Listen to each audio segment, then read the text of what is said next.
વનસ્પતિમાં પોષણ. તમે અભ્યાસ કરી ગયા છો કે બધા જ સજીવો માટે ખોરાક જરૂરી છે. તમે એ પણ ભણ્યા છો કે કાર્બોદિત, પ્રોટીન, ચરબી, વિટામિન અને ખનિજ તત્વો વગેરે ખોરાકના ઘટકો છે. આ ખોરાકના ઘટકો આપણા શરીર માટે જરૂરી છે. બરાબર. આપણે છઠ્ઠા ધોરણની અંદર પાઠ આવતો હતો એની અંદર મેં તમને એક સૂત્ર આપેલું હતું. આપણા ખોરાકની અંદર જુદા જુદા પોષક દ્રવ્યો હોય છે. બરોબર. આ પોષક દ્રવ્યો આપણા શરીર માટે જરૂરી હોય છે. તો આ પોષક દ્રવ્યોનું આપણે એક ટૂંકું સૂત્ર રાખ્યું છે.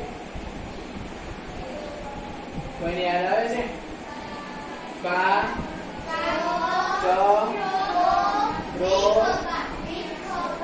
વી ખ ને પા. બરોબર. તો આ જે પોષક તત્વો છે એને આપણે જ્યારે જોડીએ આ નામને તો કા એટલે શું? તો એનું પહેલું નામ છે કાર્બોદિત, જે આપણને શક્તિ પૂરી પાડે શરીરની અંદર. બરોબર. આપણે છઠ્ઠામાં વાત કરી હતી કે કાર્બોદિત યુક્ત પદાર્થો એનો આપણે પ્રયોગ કર્યો તો આયોડીન નાખીને ઘેરો કાળો રંગ આવે. બરોબર. ઘેરો કાળો રંગ આપણા ખોરાકની અંદર આવે તો આપણને જોવા મળે છે કે એમાં કાર્બોદિત એટલે કે સ્ટાર્ચ સ્વરૂપે કાર્બોદિત હાજર હોય છે. બરોબર. એવા કયા કયા પદાર્થો હતા? તો કે ચોખા, પછી ઘઉંનો લોટ, સાબુદાણા, બટેલું, દૂધ, જેની અંદર આપણને કાર્બોદિત હાજર હોય છે. પછી આવે છે બીજા નંબરે ચરબી.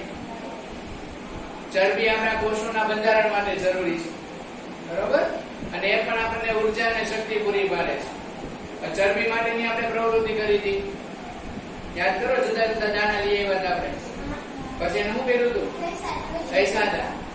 અને જે ઘસતા કાગળ આછો થાય, જે દાણા ઘસતા હતા આપણે કાગળ આછો જોયો તો શું જોવા મળ્યું કે એમાં કોણ હાજર છે? ચરબી. ચરબી એટલે એક પ્રકારે એનું નામ આપણે કહી શકીએ તેલ. બરોબર. અને જે દાણા આપણે ઘસ્યા તે તેલીબિયા હતા. તેલીબિયા એટલે શું? કે જેમાંથી આપણને તેલ મળે. ક્યાં કહેવા છે અનાજ કે જેમાંથી આપણને તેલ મળે? મગફળી એટલે કે માંડવી, સરસ, પછી કપાસિયા, પછી સિંગ એટલે મગફળી, સૂરજમુખીના બિયા, સરસ, પછી પેલા આવે પાન આવે, આવા પાન આવે, ખબર હોય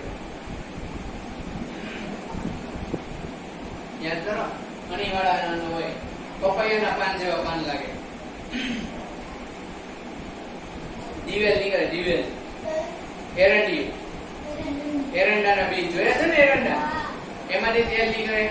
પછી આપણા ખાદ્ય દૂધમાંથી બને, દૂધ પણ એક પ્રકારનો ચરબી ધરાવતો પદાર્થ છે. દૂધમાંથી બને માખણ, ઘી, આ બધાની અંદર આપણે ચરબીની હાજરી જોઈ છે. તો એ પણ આપણા કોષોના બંધારણ માટે જરૂરી છે. પછી પ્રો એટલે શું? તો કે પ્રોટીન. પ્રોટીન છે આપણા કોષોના બંધારણ માટે જરૂરી છે. પ્રોટીન યુક્ત ખોરાક એટલે કયો ખોરાક? તો કે જેટલા આપણા કઠોળ છે આ કઠોળની અંદર બધામાંથી આપણને મળે છે પ્રોટીન. બરોબર. સૌથી વધારે સોયાબીન, ચણા, પછી અડદ, મઠ, મગ. બરોબર. આ બધામાં પ્રોટીન વધારે પ્રમાણમાં હોય એટલે આપણે કઠોળ ખોરાકમાં લેવો જોઈએ. પછી આવે જુદા જુદા વિટામિન.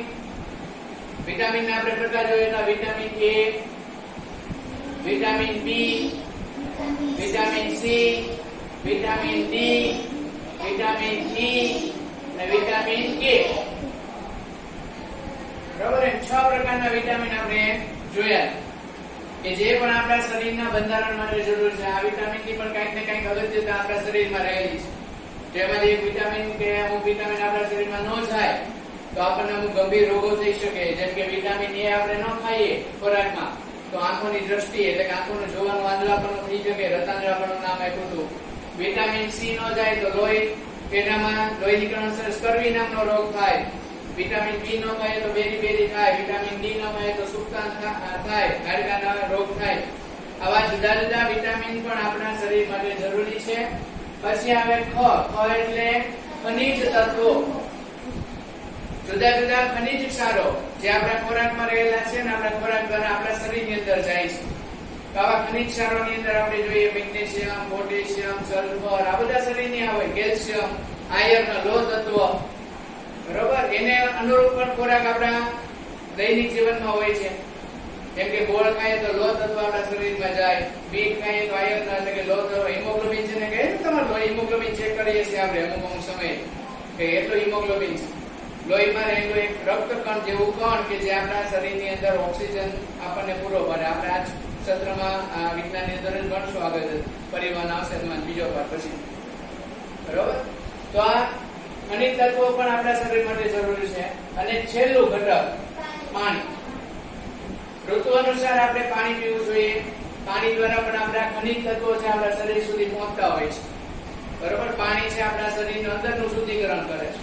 તો આપણા શરીરની અંદર કાચ, પ્રો એટલે કાર્બોદિત, ચરબી, પ્રોટીન, વિટામિન, ખનિજ અને પાણી રહેલા છે, જે મનુષ્ય અને સજીવોને પણ ખોરાકના ઘટક તરીકે પોષક તત્વો આપણને પૂરા પાડે છે. તેનું નામ આપ્યું છે પોષક તત્વો, બરોબર.